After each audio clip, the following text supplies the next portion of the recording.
আসসালামু আলাইকুম এভরিওয়ান। আজকে আমরা এই প্রশ্নের সমাধান দেখব। আমাদের এই চ্যানেলে আপনাদের জন্য বিভিন্ন চাকরি পরীক্ষার সমাধানের ভিডিও এমনভাবে তৈরি করে দেয়া হচ্ছে যাতে করে আপনারা শুনেই মুখস্থ করে নিতে পারেন।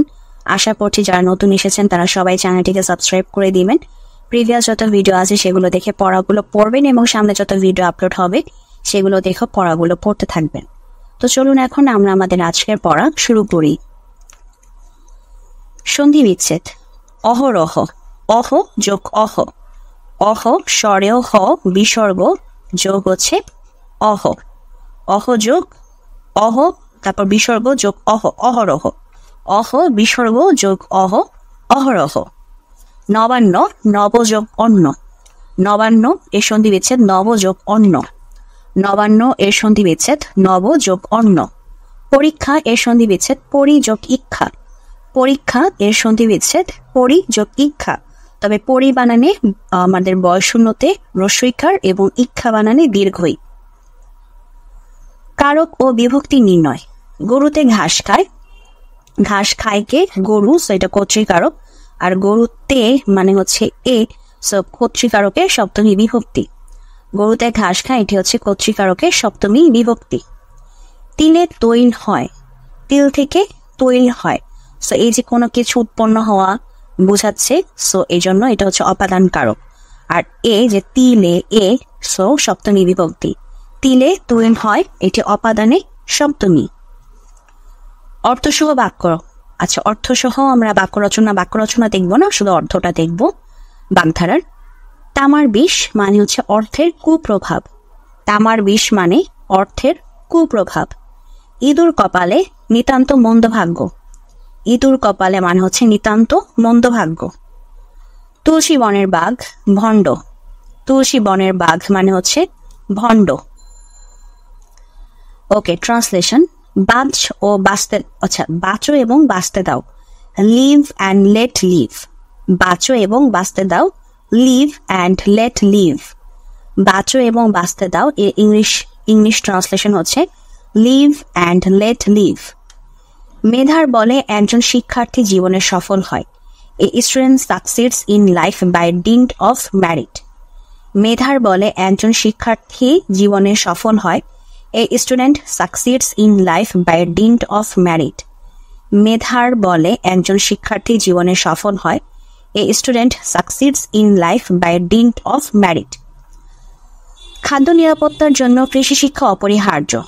For food security agricultural education is essential. খাদ্য নিরাপত্তার জন্য কৃষি শিক্ষা অপরিহার্য। For food security agricultural education is essential. খাদ্য নিরাপত্তার জন্য কৃষি শিক্ষা অপরিহার্য।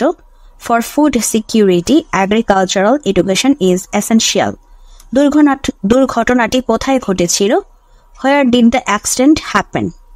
দুর্ঘটনাটি কোথায় ঘটেছিল? Where did the accident happen? দুর্ঘটনাটি কোথায় ঘটেছিল? Where did the accident happen? সে গতকাল ঢাকা এসেছে, he came to Dhaka yesterday. সে গতকাল ঢাকা এসেছে, he came to Dhaka yesterday. This is the better of the two. This is the better of the two. This is the better of the two. The Nelson is a British warship. The Nelson is a British warship. The Nelson is a British warship. He leads a most unhappy life. He leads a most unhappy life. He leads a most unhappy life. The ant is an industrious creature. The ant is an industrious creature. The ant is an industrious creature. Please see the answer on page. Please see the answer on page. এরপর আমরা চলে যাব আমাদের GK পার্টে।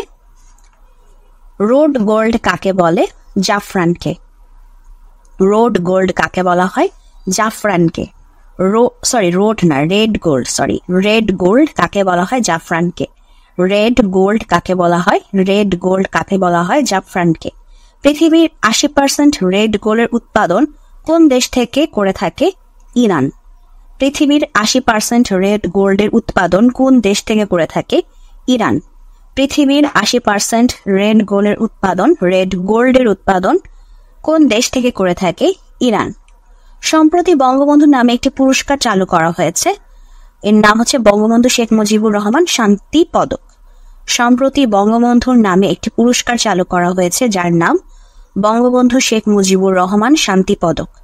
সম্প্রতি বঙ্গবন্ধু নামে একটি পুরস্কার চালু করা হয়েছে যার নাম বঙ্গবন্ধু শেখ মুজিবুর রহমান শান্তি পদক। পুরস্কারটির নাম কি? আচ্ছা, নাম তো বলে দিলাম। কবে থেকে চালু করা হয়েছে? 2025 সাল হতে। বঙ্গবন্ধু শেখ মুজিবুর রহমান শান্তি পদক কবে থেকে চালু হয়েছে? কবে থেকে চালু হবে? 2025 সাল থেকে। বঙ্গবন্ধু শেখ মুজিবুর রহমান শান্তি পদক কবে থেকে চালু হবে? 2025 সাল থেকে। ইরানের প্রেসিডেন্ট ইব্রাহিম রাইসি কোথায় হেলিকপ্টার দুর্ঘটনায় নিহত হন? আজারবাইজানে।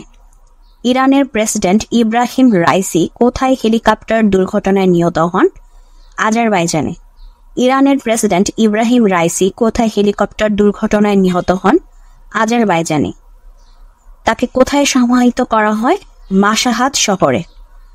ইরানের প্রেসিডেন্টকে কোথায় সমাহিত করা হয়? মাশহাদ শহরে। ইরানের প্রেসিডেন্টকে কোথায় সমাহিত করা হয়? মাশহাদ শহরে। বাংলাদেশ সরকারের বাজেট মহান জাতীয় সংসদে কে উত্থাপন করেন? অর্থমন্ত্রী আবুল হাসান মাহমুদ আলী। বাংলাদেশ সরকারের বাজেট মহান জাতীয় সংসদে কে উত্থাপন করেন? অর্থমন্ত্রী আবুল হাসান মাহমুদ আলী। বাংলাদেশ সরকারের বাজেট মহান জাতীয় সংসদে কে উত্থাপন করেন? অর্থমন্ত্রী আবুল হাসান মাহমুদ আলী। তো আজকে প্রশ্নের সমাধান এখানে শেষ হয়ে যাচ্ছে। যদি ভিডিওটি ভালো লাগে অবশ্যই ভিডিওতে লাইক দিবেন, চ্যানেলটিকে সাবস্ক্রাইব করবেন। ভালো থাকবেন।